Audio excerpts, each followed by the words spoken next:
Hey, let me tell you a story. It starts with Adam, a man who never thought his life would change in such a strange and unsettling way. Adam was ordinary. He worked in the city, rented a small apartment, lived without dreams larger than his paycheck.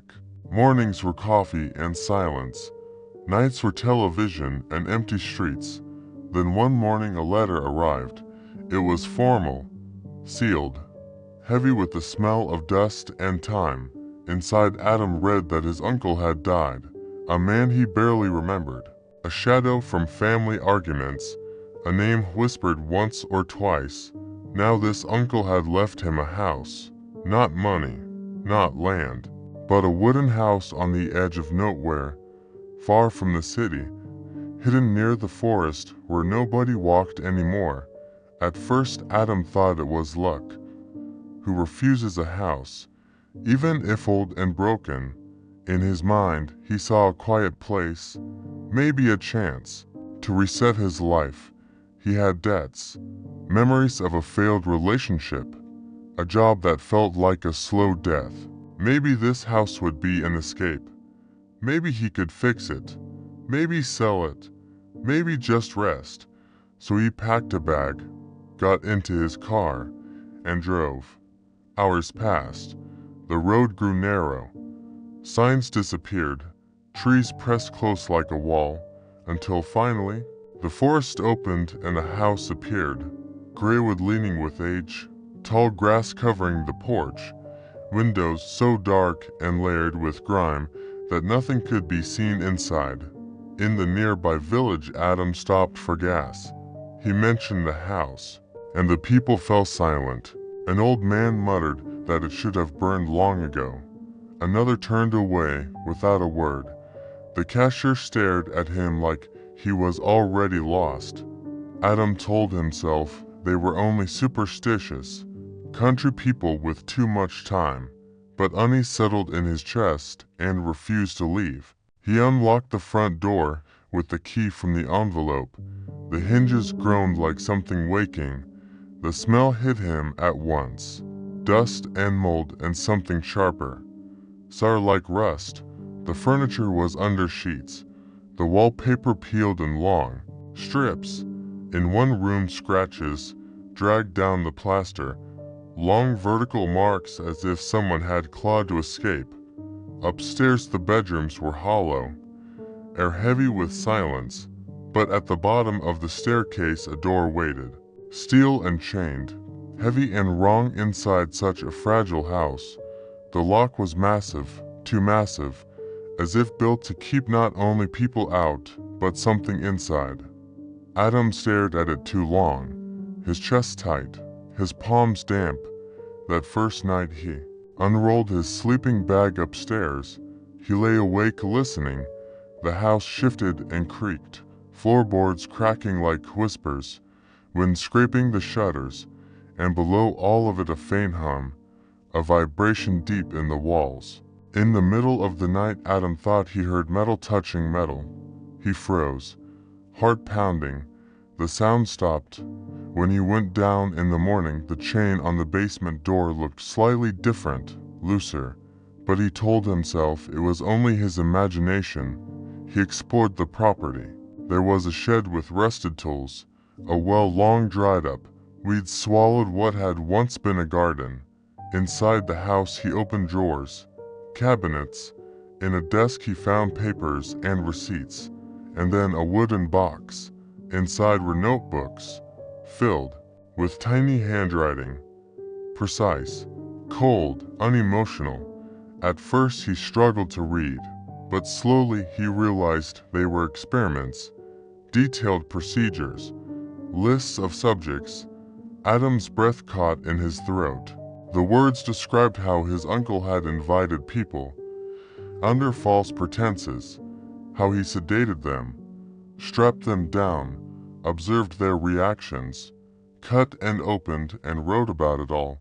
Calm writing, like recording a recipe, not horror, not suffering, just process. Adam slammed the book shut.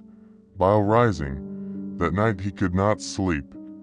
He sat at the desk staring at the notebooks. Every time he tried to close his eyes, he felt them calling, as if the house itself wanted him to open them again. His hands shook. His body leaned forward. He searched drawers again, and in one he found a ring of keys bound with iron wire, heavy, ancient. His skin prickled because he knew what they were for. He went down the basement stairs, every step heavier than the last, the air colder. He stood before the steel door, tried one key, it slipped, tried another, metal scraped. Then the third turned with a sigh. The lock gave, the chain fell, the door groaned open. The smell rushed at him, damp and wrought and iron. It filled his throat until he gagged. He turned on his flashlight. The beam cut through shadows, stone walls lined with pipes. In the center a metal table, straps cracked, but still fastened, tools laid in perfect rows, scalpels, saws, forceps, edges rusted, but still sharp, jars on shelves, cloudy liquid holding shapes to broken to name. On the far wall a freezer hummed. Adam froze. There was no power in the house, no lights. Yet here it was, buzzing low. He grabbed the handle, yanked. The door resisted, then burst open. Inside were bags, wrapped tight in layers of plastic and tape. Shapes unmistakable, human shapes. His stomach clenched. He stumbled back. Bile burned his mouth. Above the table was a shelf. Another notebook waited there, thinner, newer, inside only a few pages. The first line read clear as a whisper. The work must not end. It must continue. Blood is knowledge. Pain is truth. Adam dropped it, his hands trembling. He locked the basement. Again, but the silence of the house had changed. It pressed on him like a weight, walls leaning closer. At night, he dreamed of the basement, dreamed he was strapped down while someone else took notes. Then he dreamed he was the one holding the scalpel, his hand steady, his voice calm. He woke shaking, sweat freezing on his skin. The next morning Adam tried to leave. He threw his bag into the car, turned the key. The engine coughed and died. He tried again and again. Nothing. He checked fuel, battery, all fine. But the car refused. It sat silent, as if the house had reached into its wires and killed it. Adam slammed the hood shut, cursed, and stood there trembling. He knew he was not leaving. Not yet. He went back inside, pulled another notebook open, this one filled with sketches of muscles and nerves, diagrams of lungs and veins, words scribbled in the margins, mistakes crossed out, notes of improvement. His stomach twisted, but his eyes would not leave the page. He read for hours. When he looked up, the sky outside was black. That night he dreamed again. This time he was not a victim or a surgeon. He was watching himself, writing in the notebook, his face calm, his voice whispering words that did not belong to him. When he woke, his hands trembled, but his heart was steady, terrifyingly steady. The next day, he found a locked cabinet deep in the basement. He smashed it open with a hammer. Inside, reels of film, labeled with dates, dust thick on them. Upstairs, in a trunk, he found an old projector. He carried it down, set it on the table, turned the crank. The film flickered against the wall. A man strapped to the table, Adam's uncle beside him, gloved, steady, turning tools in his hand. The man screamed, but the projector was silent. The uncle turned to the camera, eyes burning. He raised the scalpel. The reel ended. Adam shut it off, panting, but he could not stop. He loaded another, then another, each worse, each showing fragments of horror. He turned the machine off at last, fell into the chair, his mind numb. The days blurred. Adam forgot meals, forgot time. Sometimes he heard footsteps upstairs when he was in the basement. Sometimes he heard sounds below when he stood in the kitchen. He checked. Always nothing. But the feeling grew that he was never alone. One evening there was a knock on the door. Adam froze. Outside stood a man, lost traveler, asking for directions. Adam's mind split in two. One voice urged him to help, to guide the man. The other whispered, "You have the tools. You have the chance." His hands shook. He said nothing. The traveler thanked him and walked away into the trees. But the whisper grew louder, telling him he had wasted an opportunity. Adam stared at the notebooks, at the freezer, at the table. He whispered to the empty house, "If this is truly mine, show me." In the silence he heard footsteps behind him, warm breath on his neck. He turned, nothing there, but he smiled, because he was no longer afraid. Night stretched longer. Adam barely slept. He barely ate. Every creak of a house sounded closer, every shadow heavier. He carried a candle into the basement and placed it on the table. The flame swayed as if in breath. He opened a notebook and began to write, not his own words, but ones that came like whispers, precise sketches, notes of organs, lines of thought that did not feel his. Still, he wrote them. Days blurred. Adam no longer counted mornings. Sometimes he woke on the basement floor with no memory of lying down. Sometimes he found pages written in his notebook with drawings he did not recall making. Veins, eyes, bones, shaded with care. He stared at them for hours, wondering if it was him, or the hand of someone else. He began hearing his uncle more clearly, not just in dreams, but in waking moments, a voice by his ear. Calm, confident, commanding. The work must continue, Adam. Only you can carry it. Only you can give it life again. Adam clenched his fists, but his body obeyed. His steps always drifted back to the basement. Outside, the world grew distant. The trees pressed tighter. The road seemed longer each time he walked it. The village avoided him. People turned away when he passed. He saw them whispering, pointing, as if they already knew, as if the house had marked him.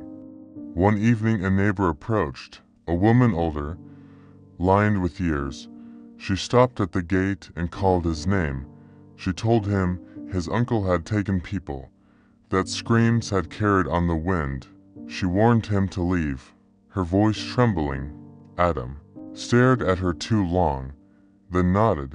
He thanked her, but when she left he only smiled, because the words meant nothing anymore. That night he dreamed again, but this time the dream was not confusion. It was clarity. He stood over the table, tools gleaming in candlelight, a figure on the straps breathing shallow. Adam raised a scalpel, his hand steady. He cut, not in nightmare, but in calm control. He woke with the sensation still in his hand, as if he had truly held the blade. He lit the projector once more. He loaded the last reel. The image flickered. His uncle leaned into the frame, his face close, whispering though no sound came. His lips shaped words. Adam leaned closer. He mouthed them in unison. They said, "Continue." Adam reached forward and turned the reel off. The room silent, yet he still heard the voice. The notebooks grew thicker with his writing. He filled margins with notes, diagrams, thoughts, his handwriting becoming his uncle's, flowing and sharp. He found himself repeating the phrase, "Blood is knowledge, pain is truth," again and again, not knowing why, not caring. Sometimes he thought of leaving. He even packed a bag once more, but when he touched the doorknob his hand froze. Sweat rolled down his temple. His legs would not move. The whisper told him, "Not yet, Not when there is still work to be done. Adam dropped the bag, went back to the basement, and laughed softly to himself. The freezer hummed, bags inside waiting. Reminders, instructions. He touched the plastic, cold and slick. He imagined adding more, new layers, new shapes. His breath grew shallow, his heart steady. A storm rolled in, rain hammered the roof, thunder shook the windows. Adam lit candles in the basement. Shadows stretched long across the stone. He placed the notebooks open on the table. Beside them the tools, lined once more in order. He whispered to the darkness, "I am ready." The air shifted, colder, heavier. Footsteps creaked on the stairs, though no one was there. The candle bent as if in breath. Adam smiled. He welcomed it. The house no longer felt hostile. It felt alive. It felt his. Another knock came at the door. A man again, younger, tired, asking for water, asking for shelter. Adam stared at him.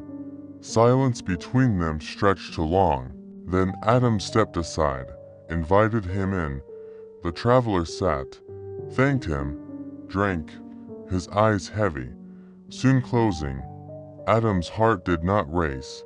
His hands did not tremble. He knew what to do. Hours later, Adam stood in the basement, the table ready, the straps waiting, the man breathing slow and deep.